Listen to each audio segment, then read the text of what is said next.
And what does it look like in the classroom? I think for me, this has been the most fundamental switch in my life.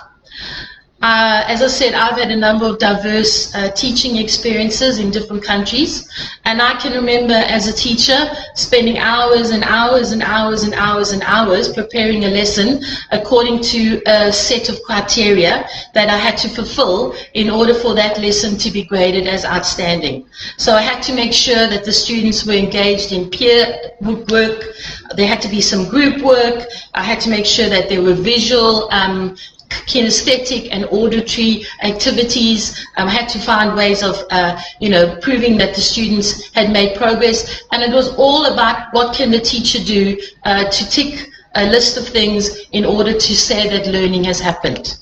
And in our school, this is where we have made the fundamental change. Because in our school, the focus is not on the teaching, the focus is on the students. And so when we typically go into a classroom, in a normal school environment that perhaps some of you as educators on here would have experienced, you would be sitting at the back of the classroom and your energy would be focused on that teacher and you would be ticking off furiously on a list, on a clipboard, everything that you see the teacher doing. Well, in our school, that's not what we do. Because we believe that the best way in which we can gauge whether learning is happening is by talking to our students. Because we know that somebody can be busy, but not busy learning. So you can have a lesson that has all those components, and there can be bells and whistles, but actually the students are not making progress. And so when we go into a classroom, we sit next to the students and we ask them questions. We ask them questions like, are you in a good struggle? All our students know these terms and use them quite comfortably across the school, and many of our parents use the words good struggle, consolidating, drowning, treading water at home with the students when they ask them how their day's been. So we sit next to the students and we ask them questions like, are you in a good struggle? Now, if you know children, you'll know that the answer to that question is always yes. Because, they don't want to admit that they're not in a good struggle. And so we have to probe a little bit further, and we have to ask them, well, why are you in a good struggle? What have you learned today?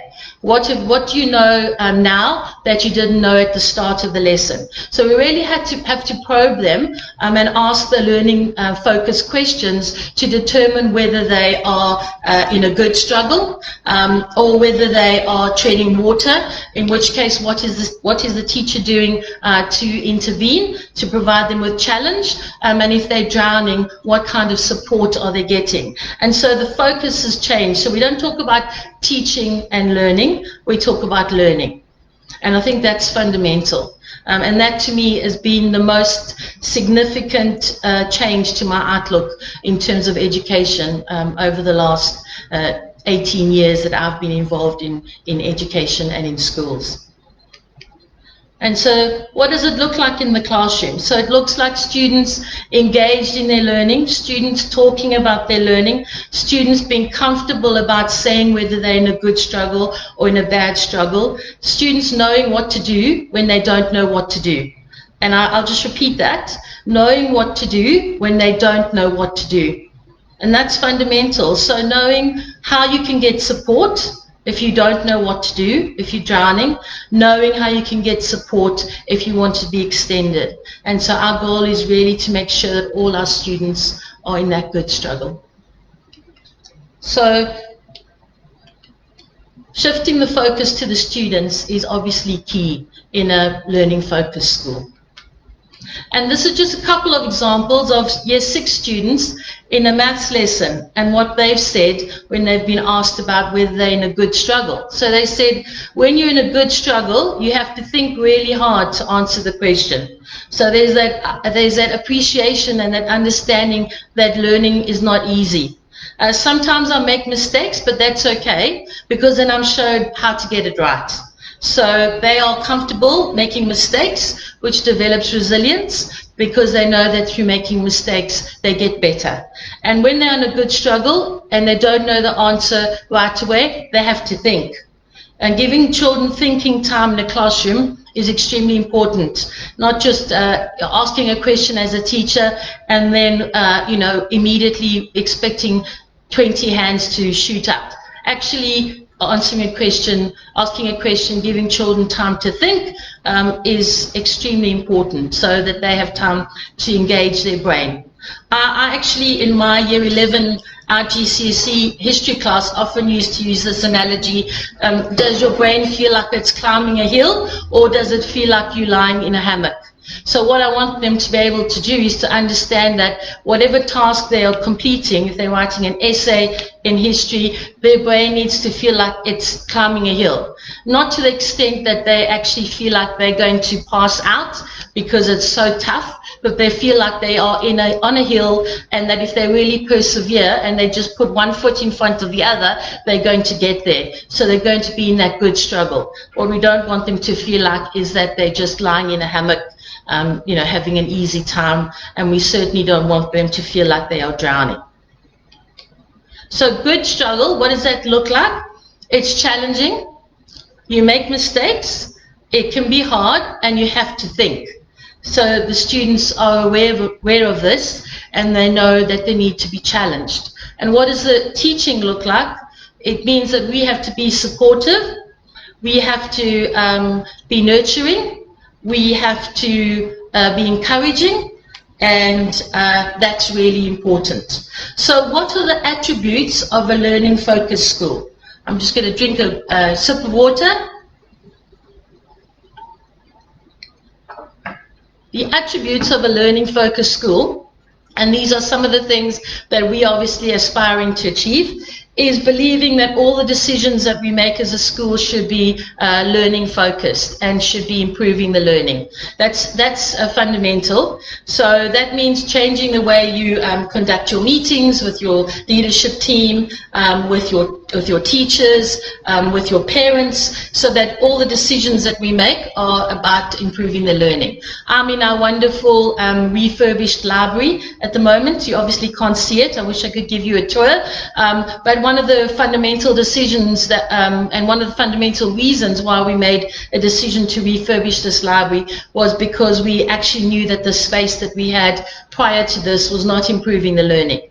But obviously, if we looked at something else that we wanted to invest in the school, and we thought it was something that wouldn't improve the learning, then that probably wouldn't be something that we would decide to do. So being committed to improve the learning. That involves our students, our staff, and our parents actually being committed to this process with us. Being committed to what we believe learning is, encouraging the children to be in a good struggle, looking for evidence of amazing learning, and that involves the support of everybody in the school to be committed to improving learning. We're really fortunate here at Tenby Schools Penang because we have an amazing parent association and a group of supportive parents who are on this journey with us together, and that makes our desire to commit the school to improving learning so much easier because we've got that support. And so ultimately what we're looking for is creating those opportunities to find amazing learning. Now when I say amazing learning is being surprised, where children surprise themselves. We know that's not going to happen in every lesson, every day, every minute of the day, but it's the aspiration to get students to that point where they have those wow moments. And we are really looking at how can we identify those wow moments in our school, and how can we celebrate them and acknowledge them. And so if you look on our Facebook page as well, you will see lots of examples of how our students have been experiencing those wow moments. So we will also believe that fundamental to this is knowing our students, because we can't develop students that are able to cope with the world out there and are lifelong learners unless we know them. And so the relationship between our students and the teachers is a fantastic one, which students are encouraged to grow, to take risks, to develop their skills, and that's a real testament to the wonderful staff here at the school.